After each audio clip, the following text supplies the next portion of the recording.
Hello and welcome to my channel. I'm April Honey, and if you're new here, I do Animal Crossing content. Maybe I'll be adding in a little bit of Dinkum, and today I am bringing you another custom design tutorial.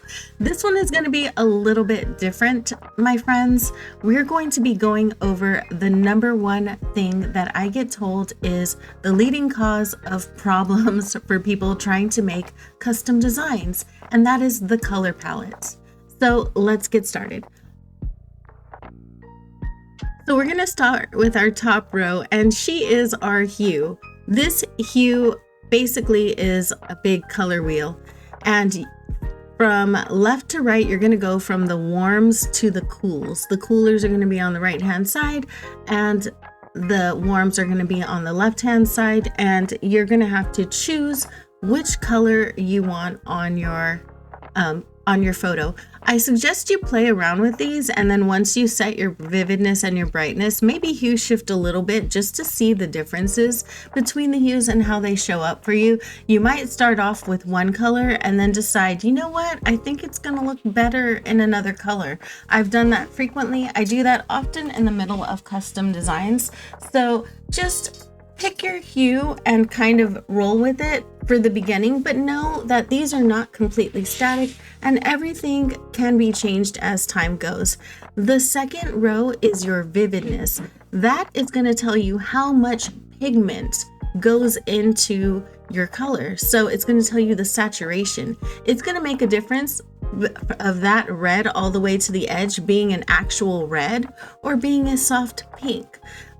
So you know that the amount of pigment that goes into a color is going to tell you how strong it is. So it can be a very deep crimson, or you can go with a very light pastel type of pink, or like a dusty rose if you turn the brightness up a little bit, down a little bit, sorry. Now the brightness works a little bit opposite as everything else. I don't understand why they put the brightness with dark to light, but that's how Animal Crossing did it. The brightness is going to basically set the brightness of your custom code. So this is a pastel island. I'm going with very pastel colorways. The color I'm choosing right now is a cream color. And just so you know, the cream is basically like an orangey yellowy color, and it's just very desaturated. So you set the vividness down to like 2 to 4, and then you move the brightness just a little bit as you go along. Now, here's something just to keep in mind. When you see things, notice that the saturation is a little bit darker when it is in a shadow. So when you're making shading colors, then make sure that you're using the color and you're increasing the vividness along with darkening it in the brightness. So as your brightness goes to the left, then your vividness should go to the right. I know that's very, very confusing, but it's just going to make things look a little bit more realistic, because in real life, if you look at anything, the part that is hitting the light is always a little bit brighter and less saturated, and the things that are hidden in the shadows tend to be more saturated and darker. And we're trying to create that same effect here, so we want our shadows to be a little bit more saturated. Not a lot, so you don't move the vividness up with every step in darkness, but with, every couple of steps you want to move it up. And make sure you play around with your colors a lot. You're not going to find the perfect palette right off either. So set a base, which is what I'm doing right now. Set a base and be flexible, and know that it is okay to change as you go along. So hopefully that helped you break down colors just a little bit. Now we're going to get started with this custom design.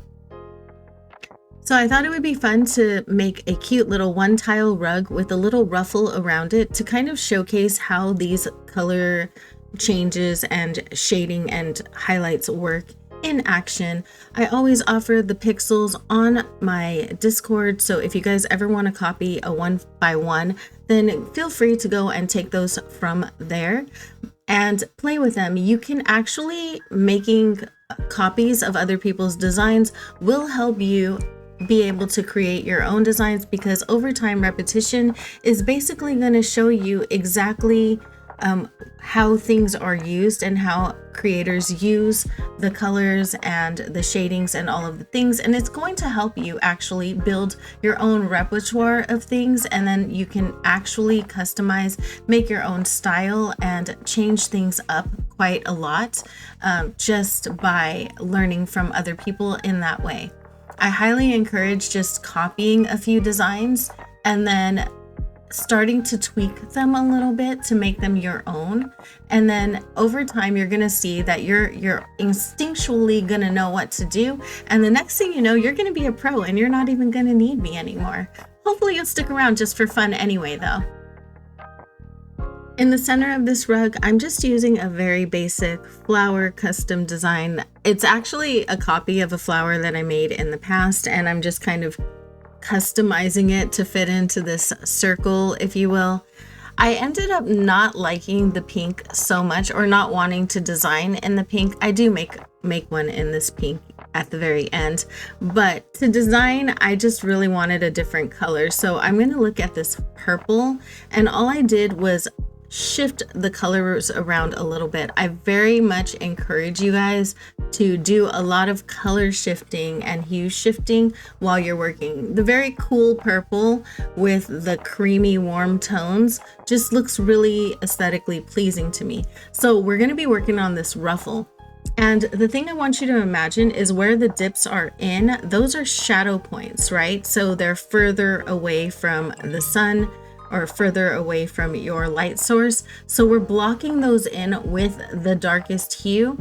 We're just gonna do a basic blocking, and then we're gonna move to the highlights. I already colored it in with a mid-tone, and we're now with the highlights, we're gonna go around and just the tallest points where I think the light would be shining the most on it is where I'm going to put highlights.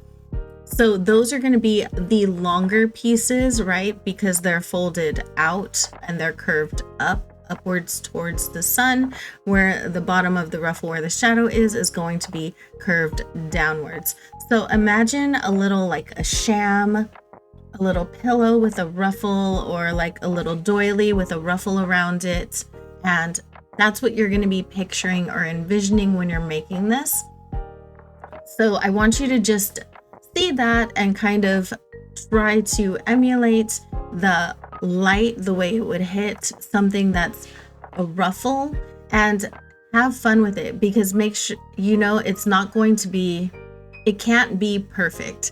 There's no symmetry in this, and there is no perfection points in doing this exactly perfect. So your imperfections are going to look amazing as well. So don't worry about not getting things perfect, because having it look a little bit messy is actually gonna work for you. It's not, just trust the process and roll with what feels right to you. Make sure you refer to your color palette and that little square up above to see how things are going to look when you lay them down, and that's going to be your biggest help, right? It looks like pixels, but once you look at that top corner over there, it just suddenly takes on its own life.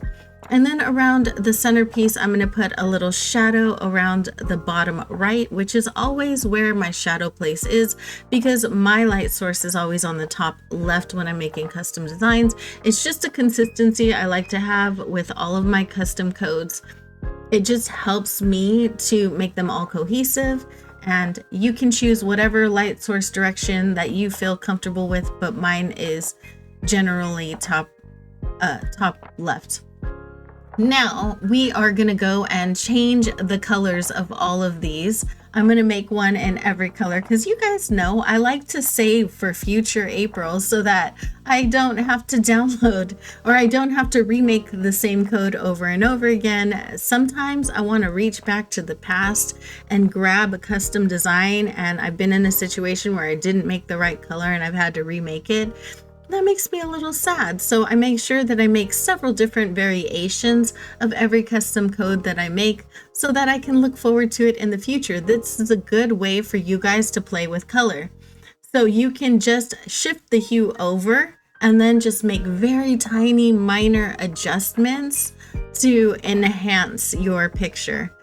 So we're done. I'm just gonna lay these down and show you what they look like on the ground and how I actually use them. And we are finished. Hopefully you guys enjoyed this. I hope you guys gained something from this. And if you did, I would love to see it. Here we have how I would use this little thing. I would basically put some little flowers on it or like a little plushie or something like that. And I just find that it makes a really cute frame. It fills out the space when the item you're using doesn't. And with that, I just want to say thank you for being here. I know you guys could be doing absolutely anything in the world and you decided to hang out with me. I appreciate you so much for that. I'll see you in the next one. Bye.